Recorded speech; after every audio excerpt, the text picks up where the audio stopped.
Hola, ¿qué tal? ¿Cómo están? Bienvenidos aquí al Círculo de Justicia TV. Hoy vamos a platicar del tema de la violencia, del tema de la escuela, de cómo pues hay cosas que tenemos que cuidar ahora en estos tiempos de regreso a lo presencial. Y para eso nos acompañan en este programa Alicia Rábago Contreras, usted la conoce, pedagoga, maestra en Ciencias de la Orientación Familiar. Alicia, qué gusto.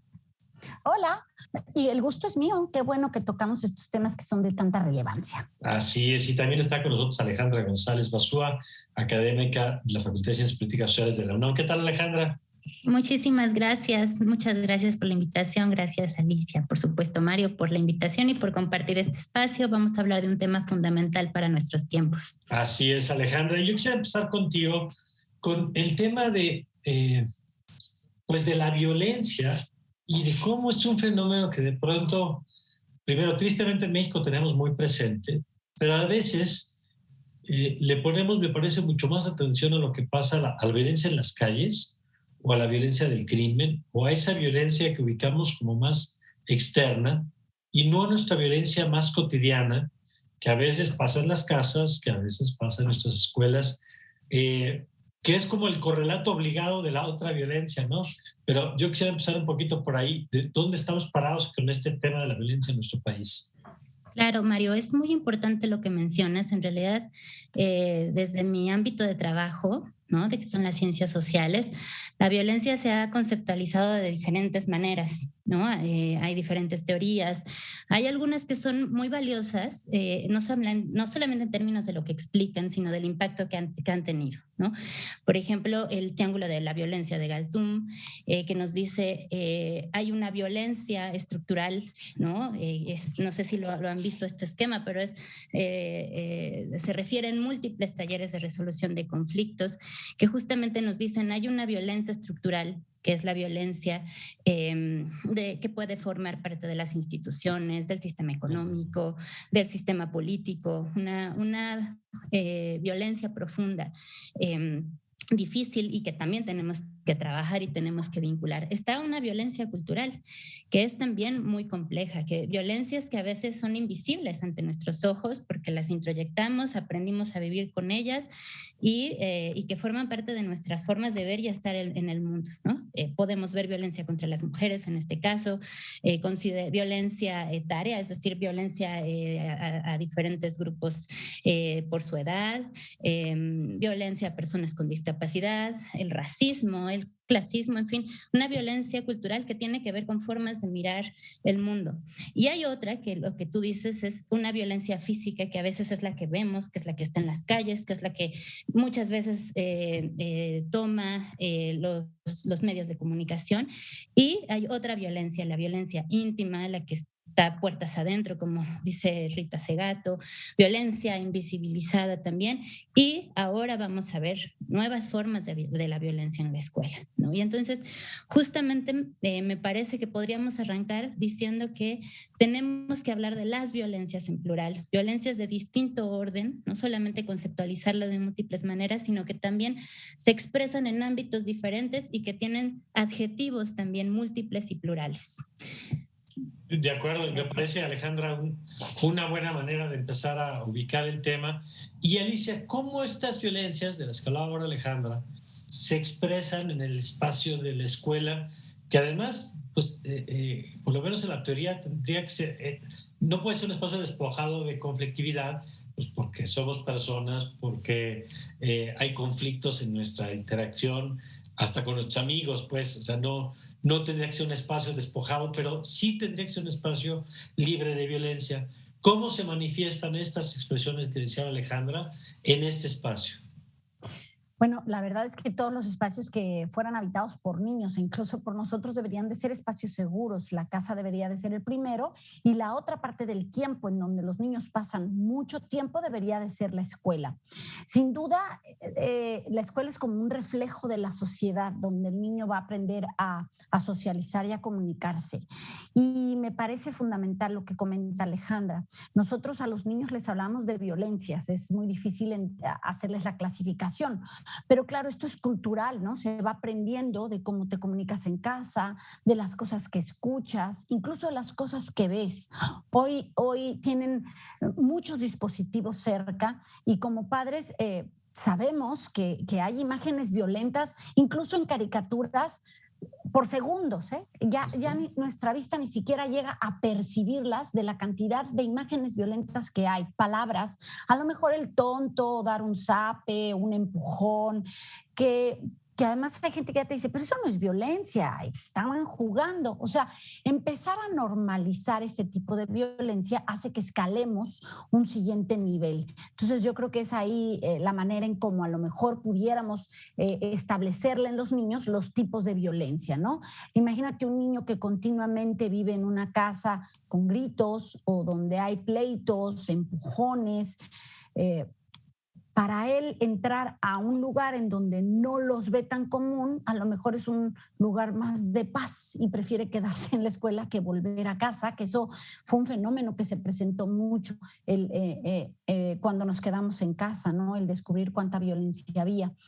Pero sin duda hay que empezar a dejar de normalizar ciertas actitudes, a nombrarlas y un zape es violencia, un insulto es violencia, un no sentirte cómodo porque alguien te está quitando tu tranquilidad de alguna manera puede ser violencia. Entonces, no es que exageremos ciertas cosas, es que hay que enseñar a los niños a poner límites desde este momento para no permitir ni recibir violencia ni formar parte de un grupo que violente a otro. A ver, en ese sentido, Alejandra, yo creo que Alicia pone una palabra fundamental sobre la mesa, que es el asunto de la normalización. Llevamos en México expuestos a imágenes violentas. Históricamente somos una sociedad que ha batallado con el tema, hay que decirlo. No es un fenómeno tan contemporáneo como de pronto pensamos, ¿no? El tema de los homicidios, por ejemplo, las tasas de violencia, no, insisto, históricamente altas, con periodos donde ha bajado y periodos donde estamos, lo que hoy estamos viviendo. ¿Qué efectos tiene el que seamos una sociedad permanentemente expuesta a esas diferentes formas de violencia que va, ya nos lo apuntabas con claridad, desde la violencia de las calles hasta la violencia en nuestras formas de relacionarnos? Pues es muy, muy interesante la pregunta, Mario. Retomo algo de lo que decía Alicia, ¿no? En realidad tenemos que pensar la escuela así como un lugar al que vamos a aprender, pero también un lugar en el que vamos a desaprender, a criticar, en el que vamos a dejar de normalizar ciertas actitudes, a cuestionarnos cuándo aprendí que una persona con una discapacidad puedo ejercer poder sobre ella, ¿no? Cuando aprendí a mirar a las mujeres de esta manera, cuando aprendí a mirar a mis abuelos y abuelas de esta otra manera, ¿no? En donde ejerzo el poder. Entonces, creo, justamente retomando la idea de la escuela, que también la escuela es un lugar no solamente al que vamos a aprender contenidos temáticos propios de ciertas materias, también vamos a aprender a hacer con los demás, a tejer redes, a tejer formas de ser solidarias, solidarios y, por supuesto, a desaprender, a darnos cuenta de una serie de dinámicas, ¿no? Y ya voy a la pregunta que me hacías, ¿no? A cómo impactan diversas violencias estructurales, culturales en el día a día en la escuela, ¿no? Y hay muchísimas investigaciones interdisciplinares y disciplinares, ¿no? De muchos campos de estudio que llegan a conclusiones en muchos casos que coinciden, en otros casos que necesitamos aún mayor investigación, por ejemplo, en el campo de las neurociencias, ¿no? Preguntarnos todo el tiempo qué pasa a nivel cerebral cuando estamos todo el tiempo relacionándonos con la violencia o viviendo relaciones violentas. Pero a un nivel más pedagógico, ¿no? También hay investigación en ese sentido que se refiere a cómo se autoperciben niños, niñas que son los violentadores o las violentadoras, ¿no? ¿Qué pasa con comunidades enteras, ¿no? Con zonas de ciudades a las que se dice, ahí no te acerques porque es una zona violenta. ¿Cómo se autoperciben los estudiantes, los adolescentes, las adolescentes, la juventud, a sí misma, de acuerdo a estas otras violencias, a este esquema de la violencia de Galtung que les decía, y de otros teóricos que también han abordado, y no solo teóricos, ¿no? De docentes mismos que nos plantean cómo mirar y cómo esto tiene un impacto en la vida cotidiana, en las formas de aprender, en las formas de ser y de estar con las y los demás. De acuerdo. Vamos a platicar un poco más adelante sobre qué hacer frente a estos fenómenos, ¿no? Porque no es inevitable que entornos violentos tengan que volverse escuelas violentas, ¿no? Justamente lo han dicho aquí Alicia y Alejandra. Se trata de construir espacios seguros para las niñas y los niños. Pero antes de entrarle a esa parte, yo quisiera que terminemos de entender que las violencias que ocurren afuera de la escuela llegan a la escuela. Y yo, ahí Alicia, por ejemplo, quisiera preguntarte, ¿cómo es que los fenómenos de abuso, por ejemplo, en las casas, ya analizaremos fenómenos como el bullying con más detalle y otras formas de violencia que se viven dentro de las escuelas, pero entender cómo lo que pasa en los salones de clases es espejo o es reflejo o consecuencia de lo que pasa de las puertas de la escuela hacia afuera. Es que sin duda los niños reflejan lo que ven en casa, lo que viven. Si culturalmente tú vives en un ambiente agresivo, continuos ataques, mira, o te vuelves igual de agresivo o simplemente hay niños muy tímidos que socializan poco, ¿no? Su nivel de aprendizaje cambia, ya lo decía Alejandra, el neurodesarrollo sí se ve afectado, ¿no? Hasta en cómo se desarrolla su cerebro, si hacen estudios, se nota los niños que viven en constante estrés o en situaciones de peligro, ¿no? El comparativo entre cerebros es a lo mejor la materia gris, se nota muchísimo. Entonces, por supuesto que se ve reflejado y vamos, un niño que vive en ese ambiente llega al colegio y a él le parece normal lo que está viviendo. Aunque sea incómodo, aunque no le guste, él muchas veces repite esos patrones porque nadie le ha enseñado a desaprender, como lo decía Alejandra. Sí, la institución tiene que tocar esos temas desde muy tempranas edades, hablar de lo que es violencia, poner nombres muy precisos, poner ejemplos, plantear situaciones.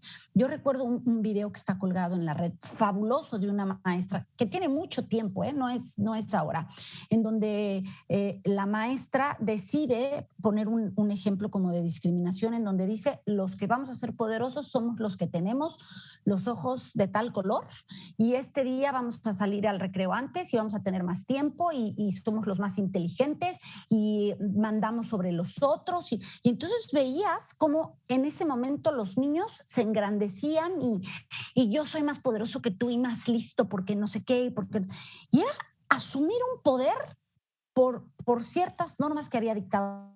Ahora regresamos con Alicia, pero detenernos sobre este fenómeno que apuntaba de la violencia o estas ideas que están fuera de la clase o fuera de las aulas y que terminan impactando estas dinámicas sociales que vemos. Apuntabas tú la violencia, por ejemplo, que se vive dentro de las casas. ¿Cómo entender ese fenómeno? Justamente ahora, Mario, tenemos una oportunidad de repensar lo que concebimos como escuela, lo que para nosotros es una clase, lo que significa la enseñanza. Sí, es un momento muy importante en el que tenemos que hacer pausas reflexivas muy profundas y creo que una clave está en lo común, Tenemos que retejer la vida comunitaria en muchos sentidos, tejer la relación entre la comunidad docente, tenemos que retejer la relación entre todos y todas las que participan, los actores escolares, no solamente profesores, profesoras estudiantes, sino también entre quienes laboran ahí, ¿no?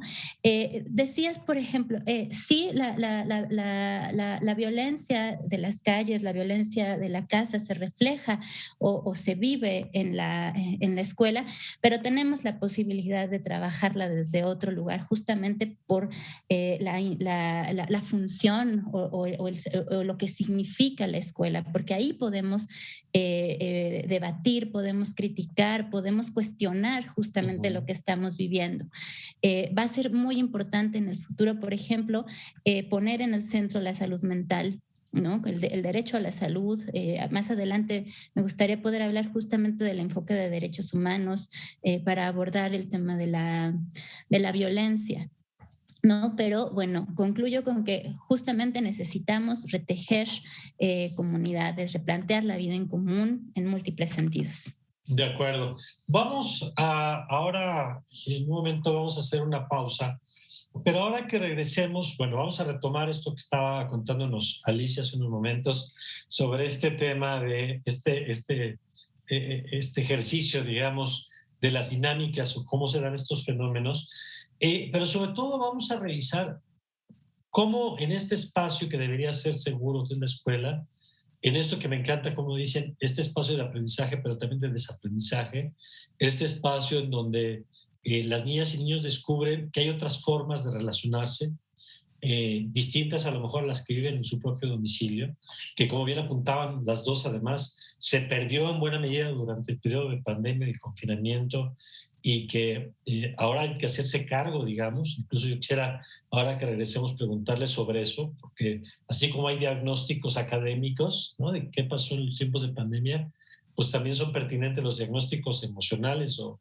socioemocionales de qué pasó en este tiempo, qué secuelas también dejó. No todas son malas, ¿no? Hay personas que vivieron, niñas y niños que vivieron en entornos pues más amorosos y más de protección y de cuidados y de respeto, pero no es el caso también de todas y todos. Sabemos, lo hemos analizado con temas de violencia intrafamiliar, lo hemos analizado con violencia de género, y las niñas y niños no son ajenos a ese fenómeno. Así que vamos a hacer una pausa y vamos a regresar con qué se hace, qué se puede hacer, cuáles son las mejores prácticas, qué le toca a las maestras, maestros, qué le toca a los padres de familia en estas comunidades educativas que nos toca hacernos cargo también de estos temas. De eso platicamos, si les parece, regresando a este corte.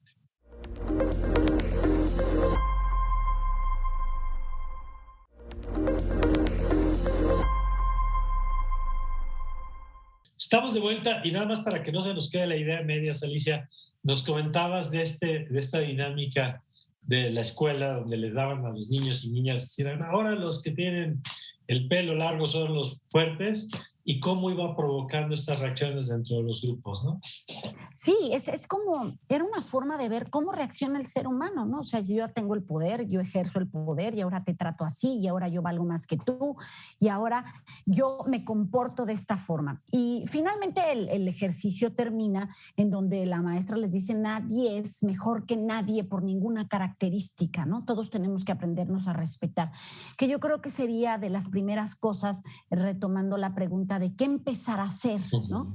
Creo que muchas veces, y más actualmente en una época en donde se exige aprendizaje muy específico, en donde cada vez hay que aprender más cosas, en donde el mundo va muy rápido, a veces se nos olvida volver a lo básico, Mario. El respeto, la tolerancia, la bondad, la compasión, la empatía, que además, si lo pensamos, los niños lo traen de empaque, o sea, todo el ser humano lo trae de empaque. Lo que pasa es que con ciertas actitudes que tenemos, en lugar de reforzarlo, vamos olvidándolo, ¿no? No avanza el que no tranza, y entonces el niño te cuestiona y tú contestas y no hay que olvidar que los niños son como esta parte del reflejo de lo que van aprendiendo con los que se relacionan. Entonces, si viven en un entorno en donde todo es violento, pues seguramente tendrás a un niño que la violencia lo haya desensibilizado, que vea Claro. videojuegos en donde salte la sangre y ya no se espante, ¿no? Ese tipo de cosas hay que poner mucha atención. A ver, y en ese sentido, Alejandro, ¿cuáles son, no sé si lo tengas tan claro, digamos, en ese campo específico de la dinámica de la escuela, cuáles son las formas de violencia más frecuentes? Que además es curioso porque ahora que escuchaba a Alicia, tú mencionaste hace rato el enfoque desde los derechos humanos, ¿no? Y creo que al final están hablando de lo mismo, nada más que con lenguajes diferentes, porque hablaba Alicia del respeto y hablaba Alicia de la compasión y de la empatía, que no necesariamente lo hablamos así en el marco de derechos humanos, que tiene un lenguaje quizá más legal, pero en el fondo estamos hablando de lo mismo, de la dignidad del otro, el enriquecimiento a partir de las diferencias. Y en ese sentido, ¿cuáles son las formas que, contrario a lo que estamos diciendo, son las formas de violencia más frecuentes que se producen en el espacio escolar? Y bueno, lo que sucede es que también justamente en coincidencia hablar de derechos humanos desde el ámbito pedagógico tendría justamente que, lo tendríamos que hacer de esta dinámica mucho más didáctica y más cercana a nuestra vida, ¿no? No son, digamos, códigos, no son legislaciones, es nuestra forma de estar en el mundo, de relacionarnos con los demás, cómo resolvemos conflictos, en fin, sobre ese tema me gustaría después también volver. En realidad, la forma ahora que más se ha estudiado, que también alertamos, es la violencia entre compañeras y compañeros, el bullying, ¿no? Quienes están a cargo en las escuelas nos dicen, a veces le llamamos acoso a lo que no es acoso. ¿No? Es muy importante en la intervención educativa poner nombres diversos a situaciones diferentes, ¿no?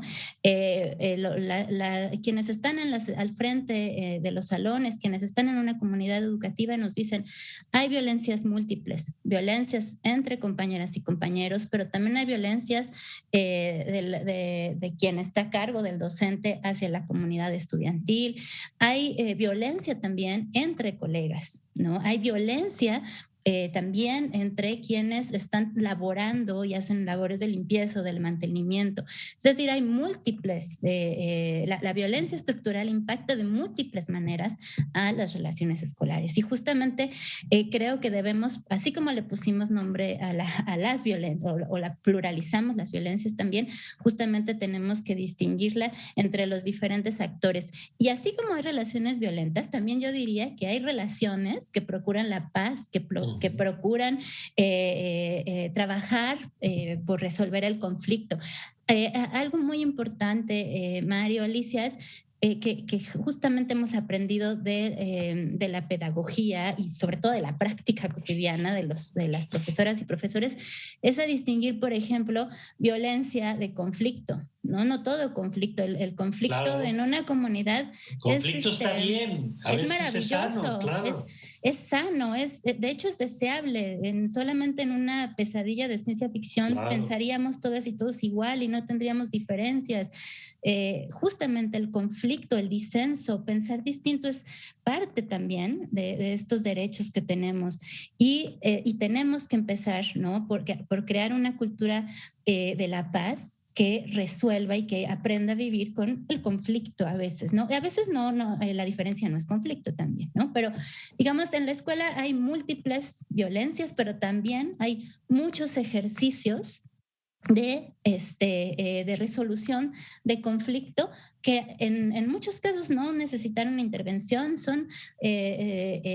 digamos, son espontáneos, surgen de la práctica de quien ha estado frente a un grupo 30, 40 años Claro. y lo sabe hacer, ¿no? Todos esos aprendizajes acumulados históricamente en la experiencia de vida de nuestras comunidades de la escuela, tenemos que sistematizarnos, tenemos que escucharnos porque nos van a ser útiles para este momento que estamos atravesando. De acuerdo. Y en ese sentido, Alicia, tú hablabas de la normalización y ahora que escuchaba yo a Alejandro, primero, las formas de abuso siempre han estado presentes. un poco lo decías tú, es casi condición humana que de pronto puedan darse estas dinámicas.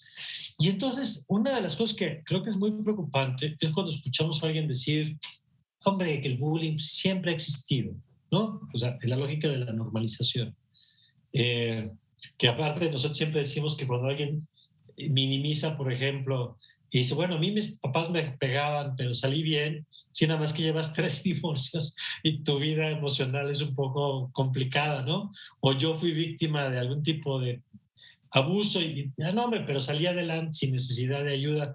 Pues sí, nada más que tienes a lo mejor un problema de adicciones, que quizá algo tenga que ver con lo que viviste en algún momento de tu vida y que no se manejó adecuadamente, ¿no? ¿Por qué es importante que este asunto de minimizar o de normalizar dinámicas como esta del bullying, que quien dice siempre ha pasado, pues es que los que molestan, ayuda hasta a formar el carácter, ¿no? Hay quien dice, no, que aprendan a defenderse. Es decir, hay una serie de expresiones que tenemos ahí como cotidianas. ¿Por qué es importante? ¿Qué efectos tiene? ¿Qué secuelas tiene? ¿Y por qué no deberíamos tolerarlo? Es que yo creo que la línea es muy delgada, Mario. Ahí es donde caemos en el error, ¿no? O sea, así como es muy delgada decir, a lo mejor todo le llamamos acoso y bullying, también es muy delgada en, ay, hombre, que se fortalezca, ¿no? Que aguante, ¿no? Que sea tolerante. Yo creo que se empieza por esta parte de enseñarle a los niños que nadie puede pasar encima de ti, incluso tú, ¿no? Porque a veces hasta están tan acostumbrados a que los molesten que ellos mismos hacen mofa de lo que pasa. Entonces, es como partir yo te hablaba de esto de lo básico, ¿no? Hoy hay un estudio en donde un cerebro sano es compasivo. ¿Y en qué momento deja de serlo? O sea, cuando entra a la escuela, cuando empiezas a convivir con quién, o sea, habría que ver en qué momento tú, porque hay muchos videos, hay muchos estudios en donde ves que un niñito siempre quiere ayudar a alguien si está pasando algo, te acerca algo si se te cayó. O sea, ¿en qué momento empezamos a meter este pensamiento de defiéndete, no te dejes y pasamos a primero estás tú aunque tengas que pisar a otros?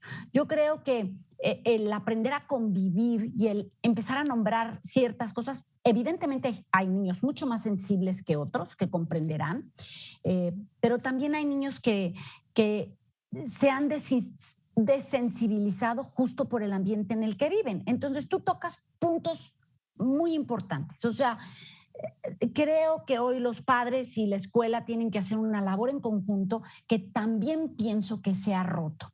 Esta parte en donde es que la mamá quiere que yo eduque, pero es que yo no me quiero meter porque de todo me culpan, pero entonces rompemos lazos y que la casa se haga de su lado y la escuela otro.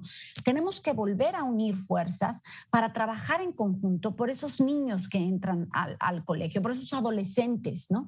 No culpabilizar o responsabilizar solo a alguien, sino somos todos una sociedad y estamos creando un ambiente pues poco sensible al sufrimiento de los demás. O sea, empezar con ejemplos muy pequeños, empezar por situar al niño y si a ti te pasara que todos se burlaran de ti y si tú estuvieras en esa situación, ir un poquito más allá, ¿no? Las historias de vida, bien comentas tú, marcan muchos de nuestras actitudes y de lo que vamos haciendo con los demás. A ver, y en ese mismo sentido, Alejandra, gracias Alicia, en ese mismo sentido, Alejandra, ¿cuáles son los efectos que se han estudiado de esta violencia que se vive en las escuelas? Y volvería a la pregunta que respondía ahora Alicia. ¿Por qué no debemos ver como normal esas formas de relación? Donde además, ya hay que decirlo, no debemos estigmatizar que el que realiza el bullying es necesariamente el villano y el otro el bueno, porque como ya han explicado ustedes, estas dinámicas muy probablemente reflejan dinámicas sociales donde el propio el que comete el acto de abuso es víctima de abuso, ¿no? Donde probablemente lo que está reproduciendo es lo que ve o lo que sufre o lo que ve con algún integrante de su familia. Nada más para entender que es más complejo de pronto, que a veces como padres de familia simplemente decimos, no, pues que expulsen al agresor, ¿no? Pues, es que no necesariamente esa es la ruta para resolver las cosas. ¿Por qué es importante no normalizar esas dinámicas, Alejandra? No, bueno, retomo lo último que dices. Niños que van peregrinando de escuela a escuela, tendríamos que preguntarnos qué nos dice de nuestra sociedad ese modelo, ¿no? ¿Qué nos dice de nosotras y nosotros mismos? Pensar que así estamos resolviendo el problema, ¿no? Justamente tenemos que resolverlo pues porque es un imperativo ético, porque queremos vivir de mejor forma, porque queremos crear sociedades resilientes, solidarias, comprensivas, sociedades justas, libres, democráticas, porque eso se necesita formar desde el preescolar y formar, por supuesto, en la escuela, pero a lo largo de toda la vida.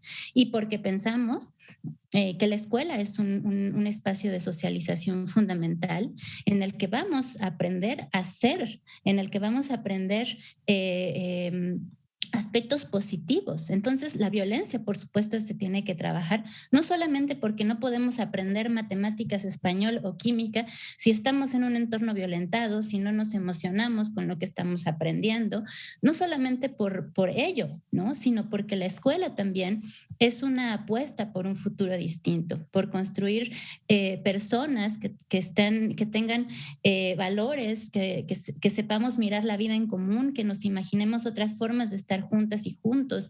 Hoy día, por ejemplo, es fundamental preguntarnos por la vida en común más allá de las relaciones humanas, la vida en común a nivel planetario, por ejemplo, ¿no? Y todo ello, digamos que lo que tenemos que repensar, como decía antes, es ¿para qué la escuela? ¿Qué escuela queremos y qué sentidos tiene hoy la escuela en un momento en el que está en crisis, en el que se cuestionan múltiples frentes, ¿no? Se dice la escuela está en crisis y podemos decir quienes nos dedicamos, quienes queremos defenderla, decir necesitamos construir espacios de no violencia, que sea un espacio de aprendizaje libres de violencia.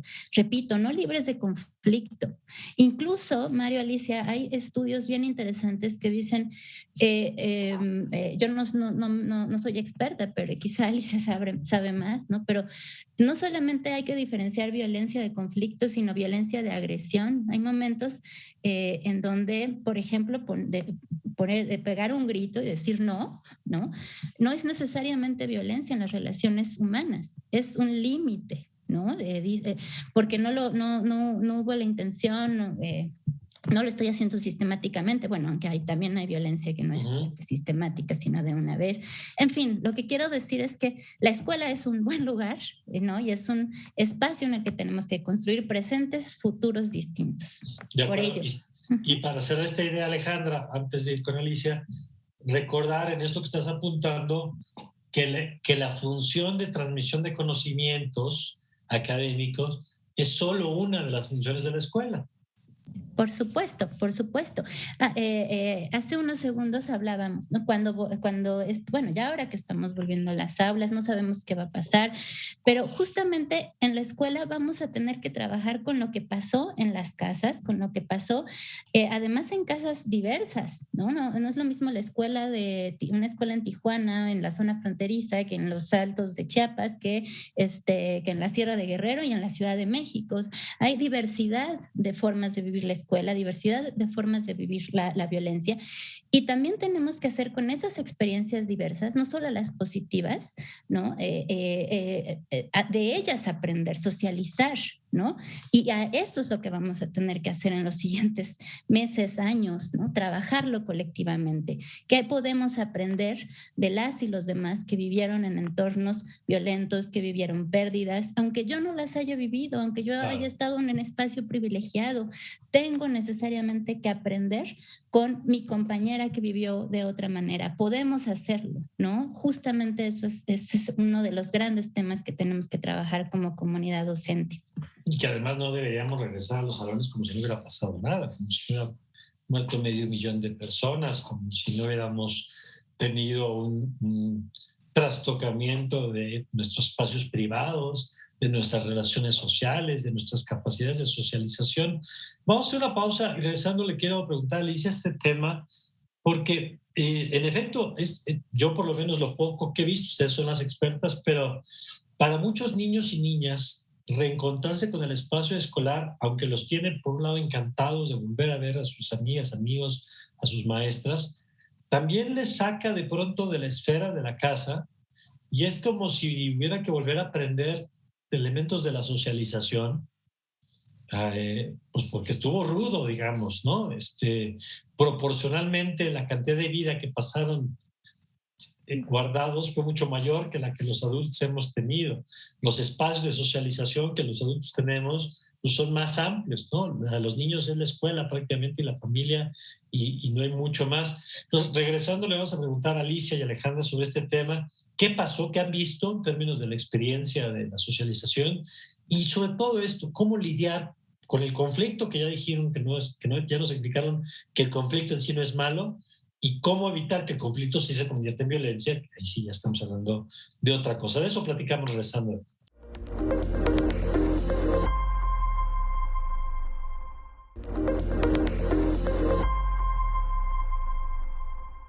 Estamos de regreso y a ver, Alicia, yo quisiera tu experiencia, que siempre nos ilustra mucho en estos temas, primero sobre el fenómeno de la socialización después de lo que significó este tiempo de pandemia en el asunto de no estar en las escuelas.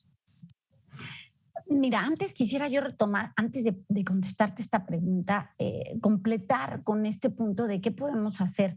Creo que un factor importantísimo, Mario, es que siempre andamos buscando cómo echarle la culpa al otro y que el otro lo resuelva, ¿no? O sea, ay, es que ese niño es un buleador, que lo expulsen, ¿no? Ay, es que...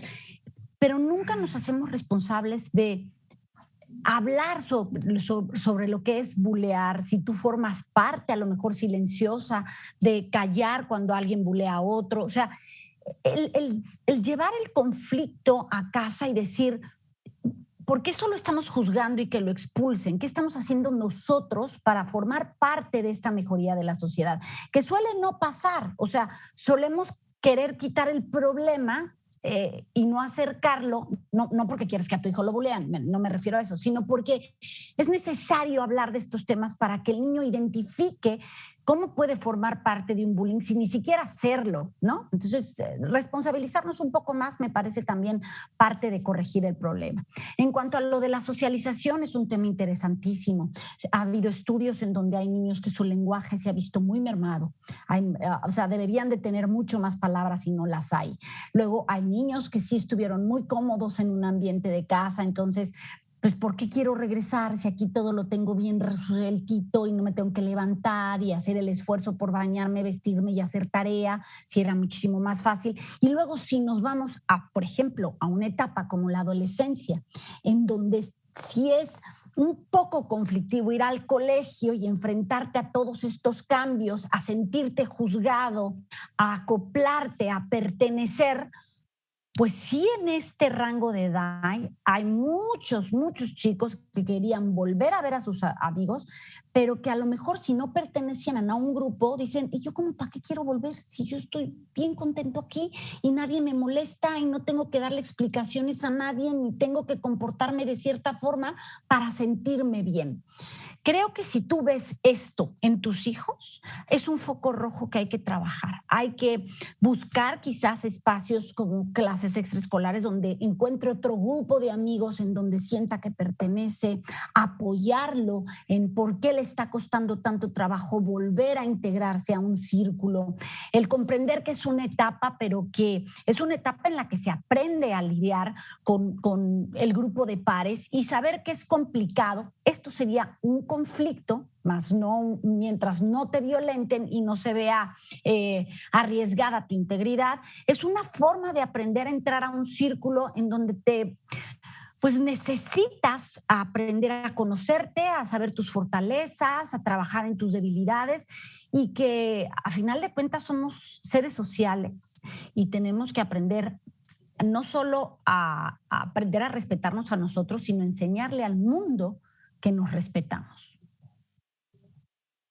Y en ese sentido, Alejandra, a ver, ¿cómo construir dinámicas, espacios para esto que han estado platicando a lo largo de este programa? Desde para la resolución de conflictos, ¿qué tanto ves que esto se ha terminado de incorporar? Porque tú apuntabas hace rato algo muy interesante, la experiencia docente, de pronto de maestras o maestros que son capaces de de gestionar esto con la experiencia del salón de clases, pero tampoco podemos depender de que si te tocó un maestro con experiencia, pues qué maravilla, y si te tocó un mal maestro que a lo mejor hasta trae sus propios problemas de manejo de estos temas, como ya apuntabas tú hace rato, pues la violencia puede ser también desde los propios docentes en algunos casos. Entonces, ¿qué tendríamos que tener como diseño, digamos, más allá de las competencias personales? ¿Qué tendríamos que tener incorporados, si tu opinión está incorporado este criterio, como para construir estos espacios de diálogo? Hay escuelas, perdón que me extienda, y aquí ustedes saben más que yo, pero hay escuelas que fomentan, ¿no?, estos círculos, un poco de conversación entre las alumnas y los alumnos, para que puedan expresar esto que ya han dicho, ¿no? ¿Cómo me hace sentir? ¿Cómo me hiciste sentir con lo que me dijiste? Para que tomes conciencia de que lo mejor para lo que tiene una broma, pues a mí me hizo sentir muy mal, ¿no? Y apelar a esto que decía Alicia de la empatía, de, oye, tomo conciencia de que mis palabras sí tienen consecuencias en cómo se siente la otra persona, y en ese sentido lo pienso dos veces. ¿Cómo ves todo este tema? Un poco el inventario de recursos, si me permite la expresión, para manejar estos temas en los salones de clase. Bueno, tenemos múltiples recursos, hay mucho que hacer. Hay experiencia, no solamente personal, también hay experiencia histórica, ¿no? Me gustaría aquí, por ejemplo, hablar de experiencia pedagógica de quienes le enseñaron a las niñas y los niños después de la Segunda Guerra Mundial, de quienes les enseñaron en medio del conflicto en Colombia. Hay experiencia histórica diversa de quien enseñó Freire, aprendió después de la crisis del 29. Hasta tenemos experiencia histórica compleja al respecto, ¿no? De qué se hace después de haber vivido etapas muy complejas en las que se fragmenta el tejido social, la vida en común. Tenemos recursos, por supuesto, de los que hablaba, ¿no?, que son espontáneos, que valen de la experiencia de profesoras, y como dices, no necesariamente podemos o vamos a depender de ellos. Sí tenemos que generar políticas públicas diversas, políticas públicas enfocadas a los diferentes grados escolares. Yo sí hablaría, por ejemplo, también de la universidad, hablamos mucho de la primaria, de la secundaria, preparatoria. En la universidad se reproducen otras formas de violencia. La violencia física a veces está presente, pero deja de estar, y es la violencia simbólica, la violencia verbal, que también puede ser muy, muy lacerante. Entonces necesitamos crear políticas públicas, necesitamos, por ejemplo, crear protocolos de intervención, pero crearlos comunitariamente. No que vengan de una institución que se los inventó y que dijo aquí esto se va a resolver de esa manera, porque yo aseguro que un conflicto... por un protocolo, porque justamente la comunidad, ¿no?, sabe cómo se actúa a partir de casos concretos. De pronto llega un protocolo y te dice, aquí vas a seguir el paso 1, 2, 3 como una receta. Y te dicen, bueno, es que aquí eso que tú imaginas aquí no existe, ¿no? Aquí tenemos otros conflictos, ¿sí? Hay escuelas, por ejemplo, donde no tienen agua, ¿no? Hay conflictos que derivan entre turnos del vespertino matutino porque no hay agua y solamente hay unos galones, en fin. Y entonces, esos protocolos que tienen que ver con las particularidades, ¿no? Tenemos que crear políticas públicas flexibles en las que participen las comunidades, justamente, ¿no? Porque son las comunidades las que pueden nombrar sus problemas. Esos son algunos recursos que tenemos. Tenemos la experiencia. Hay muchos otros recursos, Mario. Creo que también tenemos experiencia en términos, por ejemplo, de divulgación de la cultura, de la lectura que hoy tenemos que hacer, el arte, el deporte. Son recursos que tenemos que echar a andar para poder construir escuelas libres de violencia.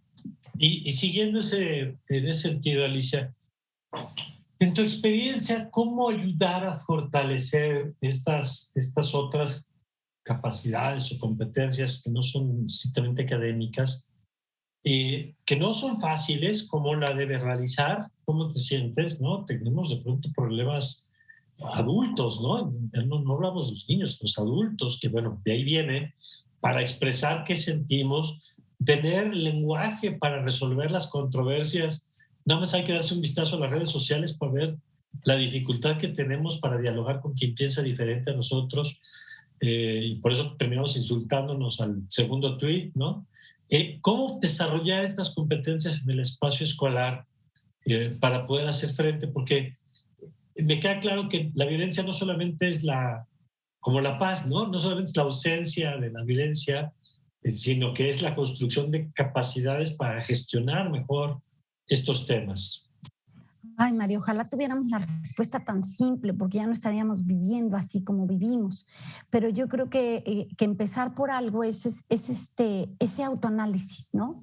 Y yo sí me encuentro con muchos padres, con muchos educadores, con mucha gente dedicada a formar, deseosa de generar cambios. Entonces, con uno basta. Entonces hay que empezar con este análisis y decir, ¿cómo lo consigo yo? ¿No? ¿Realmente me conozco? O sea, el trabajo de autoconocimiento es puntual, el también saber pedir ayuda es puntual. Desde hace mucho tiempo sabemos que no todas las generaciones tienen la facilidad de decir, necesito ayuda, ¿no? No puedo solo. Hoy es mucho más común en los jóvenes decir, quiero hablar con alguien, necesito ayuda de alguien. Esto creo que fue una de las cosas buenas que podría dejar esta pandemia, chicos pidiendo ayuda para comunicarse. Entonces, como padres, estar abiertos a no es que esto sea yo un mal padre, no es que conmigo no se pueda comunicar, quitar esas culpas, el poner opciones. A lo mejor un niño no te dice, quiero hablar con alguien, pero a través de un dibujo descubres un estado de ánimo, el estar abierto a escuchar que una maestra te diga, oiga, veo decaído a su hijo, ha dormido bien, ¿cómo lo ve usted? Eh, el dejar de enjuiciarnos tan fuerte, porque creo que eso es lo que nos detiene, que una maestra te haga un comentario y dices, ¿qué me está usted diciendo? ¿Que no sé ser buen padre o buena madre? Eso yo creo que es enfocarnos a el bienestar de todos, tanto Claro. de aquel estudiante como de mi hijo, como el mío, como el de la familia. Es ser un poco menos soberbios y saber que al ser seres sociales necesitamos ayuda de otras personas. Yo sé que suena muy utópico, pero si no empezamos por ahí, por el ejemplo, por la escucha activa, por, como digo, volver a lo básico, eh, creo que empezar más allá, vamos a tener que volver algunos cuantos pasos más. De acuerdo, ahora que te escuchaba, es un poco poner el bienestar de las niñas y niños y adolescentes por encima de nuestro ego, que, qué complicado es, ¿no? Esto que decías ahora de cuando te dicen, oye, tu hijo está maltratando a otros o tu hijo está siendo víctima y que no te coloques tú en primer lugar pensando qué hiciste bien o qué hiciste mal, pues no se trata de ti, en todo caso se trata de qué puedes hacer diferente para darle mejores herramientas, pero es complicado esto que apunta Alicia. Y yo quisiera, Alejandra, conocer tu perspectiva sobre el mismo tema. Es decir, ya hablabas tú ahorita de los protocolos y de la importancia, primero que existan, que como concepto que me parece importante para que existan ciertas lógicas de que no se tenga que inventar todo, sino que existan criterios preestablecidos sobre cómo procesar las cosas, con el añadido que tú apuntabas de la tropicalización de esos protocolos a las condiciones de cada comunidad en particular. Ahora, dicho eso, ¿cómo fortalecer también estas capacidades de las que hablábamos hace rato de comunicación, de procesamiento del conflicto dentro de las propias comunidades escolares? Pues para ello hay estrategias diferenciadas. Algo que me parece muy importante que mencionaba Alicia, por ejemplo, el fortalecer el sentido de autocrítica. Existen estrategias pedagógicas para fortalecerlo desde preescolar hasta nivel universitario, ¿no? Es fundamental no perderlo siempre, ¿no? No perderlo en ningún momento, la capacidad de autocrítica, de revisión, la capacidad de escucha. Tenemos que gestionarla, tenemos que enseñarla en todos los niveles formativos. También la resolución de conflictos. A nivel secundaria es muy importante aprender a reconocer nuestros propios juicios de valor, cómo juzgamos el mundo, cuáles son los estereotipos de mundo que tengo, lo que yo considero bueno o malo, por qué me parece que esta persona es inferior, ¿no? Todo ello que podemos ya hacerlo en la secundaria, ¿no? Una capacidad de autocrítica muy profunda, ¿no? A nivel preparatoria, aprender a resolver conflictos dentro no solamente dentro del aula, sino también hacer ejercicios de resolución de conflicto de lo que pasa en nuestros países, en entornos inmediatos. En fin, hay ejercicios, hay pedagogías que tienen que ver justamente con cómo generamos culturas de paz. Y también, Majo, Alicia, también podríamos hablar de paz en plural, ¿no? Hay muchas formas de entender la paz, muchas formas de entender la tranquilidad, de comprender espacios en los que nos sentimos a gusto, ¿no? Hay un enfoque que a mí me parece muy pertinente, que justamente tiene que ver con el buen trato. Aprender que la escuela tiene que ser un lugar donde nos bien tratamos, Sí. ¿no? Como condición para que entiendas que así pueden ser las relaciones, así deben ser las relaciones, ¿no? Cuando tienes contra qué comparar, pues te das cuenta que a lo mejor la violencia que vives en otro espacio no es la única forma de relacionarse. Exactamente, ¿no? Y hay múltiples estrategias que hoy son más que necesarias, ¿no? Y repito, aprender también de la diversidad, las capacidades de autocrítica no solamente son diferentes en distintos momentos formativos, son también diferentes de acuerdo al contexto, al entorno en el que nos encontramos. Muy bien, y ya casi para terminar, Alicia, hablabas tú hace rato de la importancia. Decías, uno, de no echarle la bolita como la otra parte, ¿no? Los padres que esperamos que las escuelas nos resuelvan todas las cosas y las escuelas de pronto también desconectadas de lo que pasa pues fuera de su muro, ¿no? Como si la persona fueran dos, dependiendo del espacio donde está. Y ya hemos hablado de los protocolos, ya hemos hablado de las dinámicas, ya hemos hablado de cómo la escuela debe ser un espacio de buen trato para justamente dar eso. Pero, ¿qué dirías tú que nos toca, y ahí me incluyo como padre de familia, digamos, a lo que pasa en las casas sobre este tema del que hemos estado platicando? ¿Sabes qué, Mario? Compromiso. Somos una sociedad que se ha vuelto muy egocéntrica, ¿no? Mientras a mí no me afecte, mientras a mí no me toque, ¿no? Mientras a mi hijo no lo molesten, ¿no? Que gire el mundo.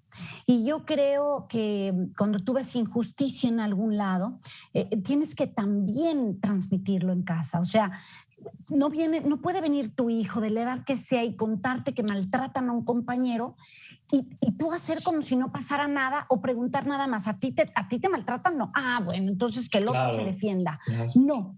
Entender que somos una sociedad. El respeto al otro también se transmite. O sea, tú formas parte de esa sociedad. ¿Qué compromiso tienes con ella? ¿A dónde quieres que llegue? ¿Te gusta vivir en un círculo en donde hoy no te molestan, pero mañana no lo sabes si te van a molestar?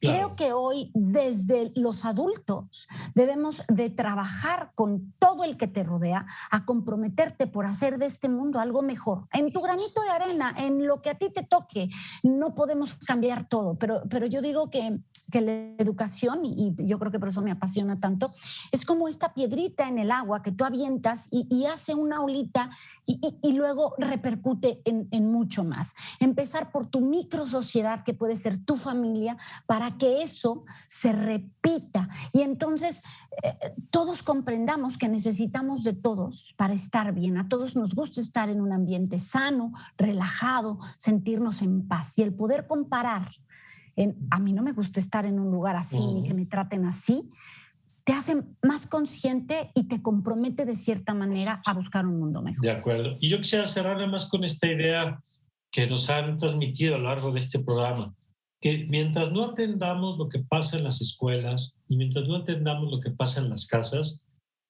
va a seguir pasando en las calles lo que está pasando en las calles, ¿no?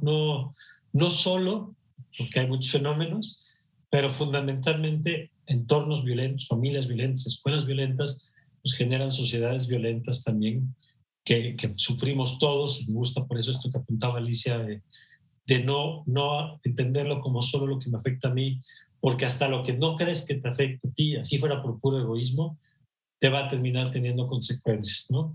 Alicia, como siempre, un gusto, gracias. Gracias a ti, gracias Alejandro, un placer, muchísimas gracias. Alejandra, muchas gracias por todo lo compartido en este programa. Muchísimas gracias a ambos, gracias. Gracias a las dos y gracias a usted por habernos acompañado. Yo le invito a que continúe con nuestra programación aquí en Justicia TV. Yo soy Mario Campos y le deseo como siempre que tenga usted un magnífico, pero un magnífico día.